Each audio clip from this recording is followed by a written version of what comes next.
Hello friends, JSSC classes में आपका स्वागत है। फ्रेंड्स, अगर आप जेएसएससी सीजीएल या कोई भी झारखंड की वैकेंसी का तैयारी कर रहे हैं तो हमारे इस चैनल को सब्सक्राइब कर लीजिए। इस चैनल पर आप लोगों को एग्ज़ाम ओरिएंटेड और सिलेबस के अकॉर्डिंग वीडियो लेक्चर्स मिलेंगे। फ्रेंड्स, अभी हम लोग साइंस पढ़ रहे हैं, जिसमें हम लोगों ने साइंस के ब्लड चैप्टर का थ्योरी पार्ट को कंप्लीट किए गए और प्रीवियस लेक्चर में हम लोगों ने ब्लड का MCQ 30 क्वेश्चंस देखे थे। अब हम लोग आज के वीडियो में ब्लड का ही MCQ का बाकी 30 क्वेश्चन देखते हैं, जिसमें हम लोग अच्छे अच्छे क्वेश्चंस करेंगे। तो चलिए शुरू करते हैं। इसमें पहला क्वेश्चन है कि WBC में किसकी मात्रा सबसे अधिक होती है। ऑप्शन है बेसोफिल्स, बी है न्यूट्रोफिल्स, सी है मोनोसाइट और डी है लिम्फोसाइट। तो इसका आंसर होगा न्यूट्रोफिल्स। WBC में सबसे अधिक मात्रा होती है न्यूट्रोफिल्स का और सबसे कम होता है बेसोफिल्स का।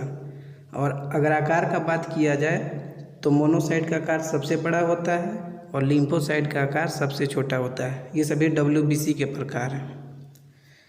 दूसरा क्वेश्चन देखते हैं कि WBC में किसका आकार सबसे बड़ा होता है। ऑप्शन ए है बेसोफिल्स, बी है न्यूट्रोफिल्स, सी है मोनोसाइट और डी है लिम्फोसाइट। तो पहला क्वेश्चन में हम इसको बताएं कि सबसे बड़ा आकार किसका होता है, तो इसका आंसर होगा मोनोसाइट। मोनोसाइट का आकार सबसे बड़ा होता है और लिम्फोसाइट का आकार सबसे छोटा होता है। ये सब चीज़ थ्योरी पार्ट में मैंने बहुत अच्छा से पढ़ाया, आप लोगों को टेबल के फॉर्म में बताया। नेक्स्ट क्वेश्चन देखते हैं कि जीवाणु जनित रोगों के विरुद्ध कौन कार्य करता है। तो हमारा शरीर को रोगों से रक्षा कौन करता है, तो WBC करता है। तो WBC का ही एक प्रकार है जो जीवाणु जनित रोगों के विरुद्ध कार्य करता है।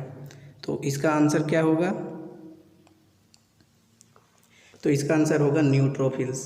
न्यूट्रोफिल्स जो है यह जीवाणु जनित रोगों के विरुद्ध कार्य करता है और इयोसिनोफिल्स या वायरस जनित रोगों के विरुद्ध कार्य करता है। जो बेसोफिल्स होता है यह एलर्जी के विरुद्ध कार्य करता है। और लिम्फोसाइट तो यह एंटीजन वगैरह का निर्माण करता है, जिससे हमारे शरीर विभिन्न प्रकार के रोगों से सुरक्षित रहता है। नेक्स्ट क्वेश्चन देखते हैं। HIV एड्स के समय WBC की मात्रा ऑप्शन ए घटती है, बी है बढ़ती है, सी है अपरिवर्तित होती है और डी है कोई नहीं। तो इसका आंसर होगा घट जाती है। जब कोई व्यक्ति एड्स से पीड़ित होता है तो उसमें WBC की मात्रा घट जाती है और अगर WBC की मात्रा घट जाएगा तो फिर उसका शरीर रोगों से लड़ाई करने के लिए उतना कैपेबल नहीं हो पाता है। तो इसका आंसर होगा घट जाती है। नेक्स्ट क्वेश्चन देखते हैं कि WBC की कमी से कौन सा रोग होता है।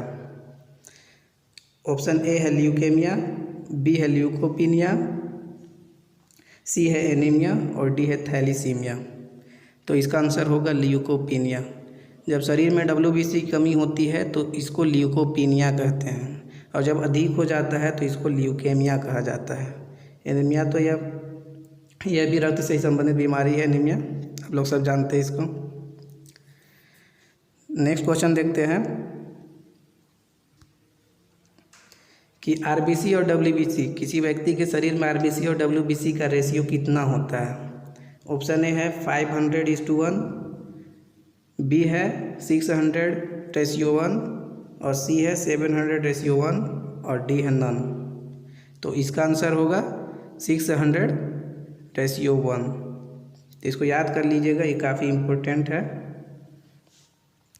नेक्स्ट क्वेश्चन करते हैं कि प्लेटलेट्स को अन्य किस नाम से जाना जाता है। ऑप्शन ए है इरिथ्रोसाइट, बी है ल्यूकोसाइट, सी है लिम्फोसाइट और डी है थ्रोम्बोसाइट। तो प्लेटलेट इसका आंसर होगा 36 का थ्रोम्बोसाइट। प्लेटलेट्स को थ्रोम्बोसाइट के नाम से जाना जाता है। इरिथ्रोसाइट ये है RBC का नाम और ल्यूकोसाइट ये WBC का नाम है और लिम्फोसाइट जो होता है यह WBC का एक प्रकार होता है और लिम्फोसाइट का ही WBC के आकार में सबसे छोटा होता है। नेक्स्ट क्वेश्चन देखते हैं। प्लेटलेट्स केवल पाया जाता है। ऑप्शन ए है सरीसृप, बी है उभयचर, सी है स्तनधारी और डी है नन। तो इसका आंसर होगा स्तनधारी। जो प्लेटलेट्स होता है वह केवल स्तनधारियों में पाया जाता है। ये चीज़ को हम लोगों ने थ्योरी पार्ट में भी देखा था, तो आप लोग थ्योरी पार्ट अच्छे से देख लीजिएगा ताकि एमसीक्यू में आसानी हो। नेक्स्ट क्वेश्चन देखते हैं कि रक्त का थक्का बनाना किसका मुख्य कार्य है। ऑप्शन ए है आरबीसी, बी है डब्ल्यूबीसी, सी है प्लेटलेट्स और डी है नन। तो इसका आंसर होगा प्लेटलेट्स। प्लेटलेट्स रक्त का थक्का बनाने में महत्वपूर्ण भूमिका निभाती है और डब्ल्यूबीसी रोगों से रक्षा करता है। नेक्स्ट क्वेश्चन देखते हैं कि रक्त का थक्का बनाने में कौन सहायक है। ऑप्शन ए है कैल्शियम, बी है विटामिन, सी है रक्त में उपस्थित प्रोटीन और डी है सभी। तो इसका आंसर होगा सभी।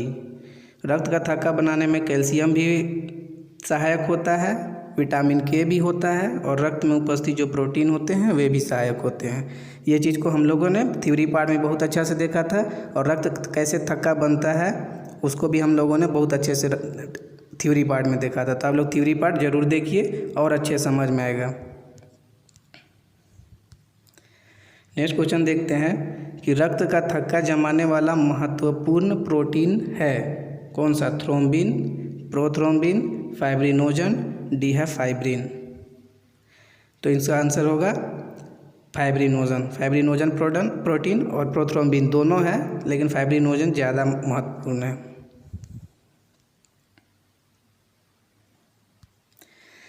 नेक्स्ट क्वेश्चन देखते हैं कि एबीओ रक्त समूह की खोज किसने की थी। ऑप्शन ए है डकिस्टलो, कार्ल लैंडस्टीनर, सी है ल्यूवेनहॉक और डी है वीनर। तो इसका आंसर होगा कार्ल लैंडस्टीनर। जो एबीओ रक्त समूह है उसकी खोज कार्ल लैंडस्टीनर ने की थी। और डकिस्टलो ने किसकी खोज की थी, तो एबी रक्त समूह की खोज की थी। डकिस्टलो और स्टर्ली इन दोनों ने एबीओ रक्त समूह की खोज की थी। और ल्यूवेनहॉक इन्होंने आरबीसी की खोज की थी। और वीनर, तो वीनर और कार्ल लैंडस्टीनर इन्होंने ये दोनों मिलकर आरएच फैक्टर का खोज किया था। अब नेक्स्ट क्वेश्चन देखते हैं हम लोग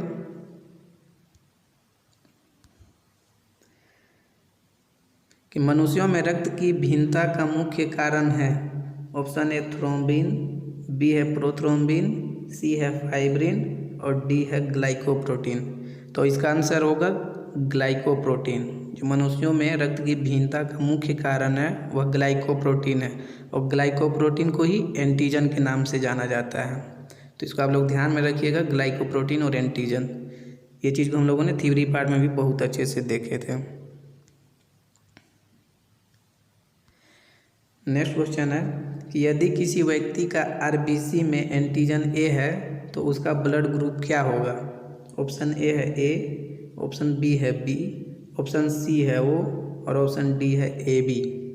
तो इसका आंसर होगा ऑप्शन ए कि अगर एंटीजन ए है आरबीसी में तो व्यक्ति का ब्लड ग्रुप ए होगा। अगर आरबीसी में एंटीजन बी है तो उसका ब्लड ग्रुप बी होगा। अगर किस व्यक्ति के आरबीसी में एंटीजन ए और बी दोनों है तो ब्लड ग्रुप ए बी होगा। और अगर कोई भी एंटीजन नहीं है तो ब्लड ग्रुप उसका ओ होगा। नेक्स्ट क्वेश्चन देखते हैं कि किसी व्यक्ति के रक्त से संबंधित निम्न में क्या सत्य है। पहला कि एंटीजन तथा एंटीबॉडी समान होते हैं। बी हो गया एंटीजन तथा एंटीबॉडी एक दूसरे के विपरीत होते हैं। सी है ए बी बोथ और डी है नन ऑफ एबव। तो इसका आंसर होगा ऑप्शन बी कि व्यक्ति के आरबीसी में शरीर में एंटीजन तथा एंटीबॉडी एक दूसरे के विपरीत होते हैं। अगर व्यक्ति के आरबीसी में अगर एंटीजन ए है तो उसमें एंटीबॉडी बी पाया जाएगा और अगर एंटीजन बी है तो उसका एंटीबॉडी ए होगा। नेक्स्ट क्वेश्चन देखते हैं कि निम्न में कौन सा रक्त समूह सर्वग्राही है। कौन सा ब्लड ग्रुप जो है वह सबसे ले सकता है। तो इसका आंसर होगा ऑप्शन सी ए बी। इसको आप लोग भी बेहतर जानते होंगे। क्यों ऐसा होता है, क्योंकि इसमें दोनों एंटीजन पाया जाता है और कोई भी एंटीबॉडी नहीं पाया जाता है, इसलिए AB को सर्वग्राही बोला जाता है। नेक्स्ट क्वेश्चन देखते हैं हम लोग कि सर्वदाता रक्त समूह कौन सा है। तो सर्वदाता रक्त समूह ब्लड ग्रुप O को बोला जाता है, क्योंकि इसमें कोई भी एंटीजन नहीं पाया जाता है, इसलिए ब्लड ग्रुप O वाले को सर्वदाता कहा जाता है, सभी को ब्लड दे सकता है। नेक्स्ट क्वेश्चन देखते हैं कि यदि पिता तथा माता का रक्त समूह क्रमशः A तथा B है तो संतति का रक्त समूह क्या हो सकता है। तो ऑप्शन A है A, B है B, C है AB, D है O और E है सभी। तो इसका आंसर होगा सभी। अगर ब्लड ग्रुप माता पिता का A और B है तो जो भावी संतति होगा उसका ब्लड ग्रुप ये सभी ब्लड ग्रुप हो सकता है।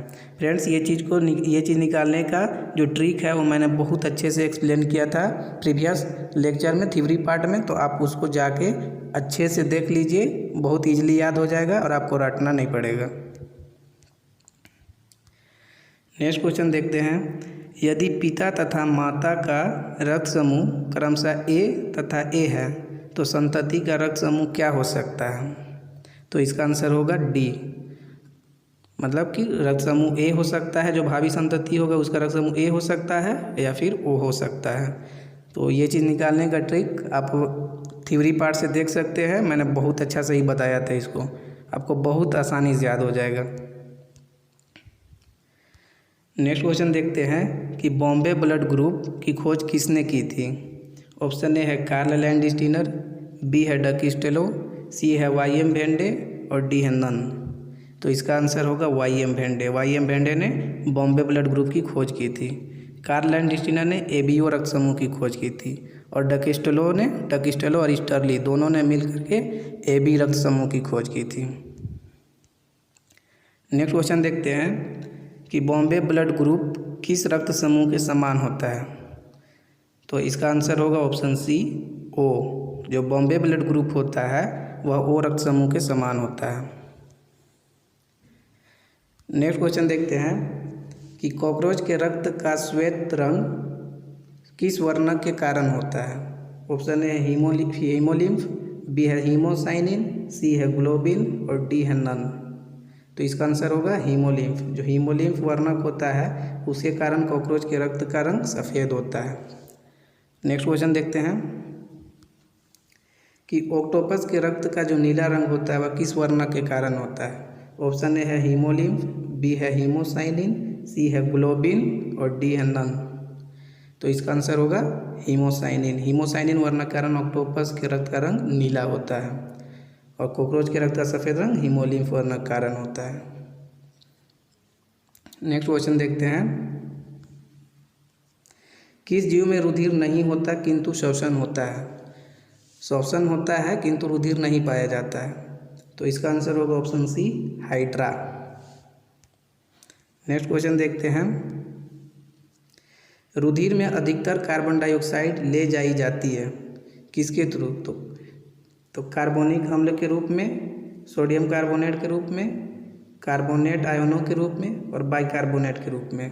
तो इसका आंसर होगा ऑप्शन D बाइकार्बोनेट के रूप में। नेक्स्ट क्वेश्चन देखते हैं, रक्तदाब का नियंत्रण करता है निम्न में से कौन से ग्रंथि रक्तदाब का नियंत्रण करता है। एड्रिनल ग्रंथि, थाइमस ग्रंथि, थायराइड ग्रंथि और प्यूस ग्रंथि। तो इसका आंसर होगा एड्रिनल ग्रंथि। एड्रिनल ग्रंथि रक्तदाब का नियंत्रण करता है। जब हम लोग ग्रंथि चैप्टर पढ़ेंगे तो उस चैप्टर में हम लोग ये सभी को बहुत अच्छे से पढ़ेंगे, एकदम पूरा डिटेल में पढ़ेंगे इस सभी ग्रंथि के बारे में। नेक्स्ट क्वेश्चन है कि एंटीजन तथा एंटीबॉडी मुख्यतः होते हैं कार्बोहाइड्रेट, प्रोटीन, मैलिक अम्ल, एंजाइम। तो इसका आंसर होगा प्रोटीन। जो एंटीजन तथा एंटीबॉडी शरीर में पाए जाते हैं वे प्रोटीन के बने होते हैं। नेक्स्ट क्वेश्चन देखते हैं, किस शारीरिक प्रक्रम में थ्रोम्बिन का संबंध है। तो थ्रोम्बिन प्रोटीन है, किस शारीरिक प्रक्रम में संबंध है। तो रक्त जमाव, यह प्लाज्मा में पाया जाने वाला प्रोटीन है। नेक्स्ट क्वेश्चन है, निम्न में कौन सा एंजाइम रक्त का थक्का बनाने में सहायता करता है। तो इसका आंसर है ट्रिप्टेस। जो ट्रिप्टेस एंजाइम होता है वह रक्त का थक्का बनाने में सहायक होता है। पेप्सिन और रेनिन ये दोनों अमाशय में पाए जाते हैं। और पेप्सिन एंजाइम जो भोजन में उपस्थित प्रोटीन होता है उसका पाचन करता है, और रेनिन एंजाइम जो है वह दूध में उपस्थित प्रोटीन का पाचन करता है। और एमाइलेज एंजाइम यह हमारा मुंह में पाया जाता है और यह कार्बोहाइड्रेट का पाचन करता है। नेक्स्ट क्वेश्चन देखते हैं, ब्लड कैंसर को आमतौर पर क्या कहा जाता है? तो इसका आंसर होगा सी, ल्यूकोमिया। जो ब्लड कैंसर होता है उसको ल्यूकेमिया कहा जाता है।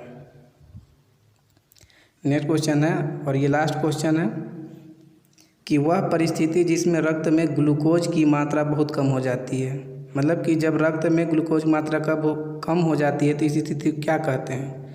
तो इसका आंसर होगा ऑप्शन डी, हाइपोग्लाइसीमिया। तो फ्रेंड्स, ये ब्लड चैप्टर कंप्लीट हो गया, जिसमें हम लोग थ्योरी भी देखे और एमसीक्यू भी 60 किए। तो अब नेक्स्ट वीडियो में हम लोग परिसंचरण तंत्र के बारे में पढ़ेंगे। फ्रेंड्स, अगर ये वीडियो आपको अच्छा लगा हो, आपको हेल्प हुआ हो इस वीडियो से, तो हमारे चैनल को ज़रूर सब्सक्राइब कर लीजिए।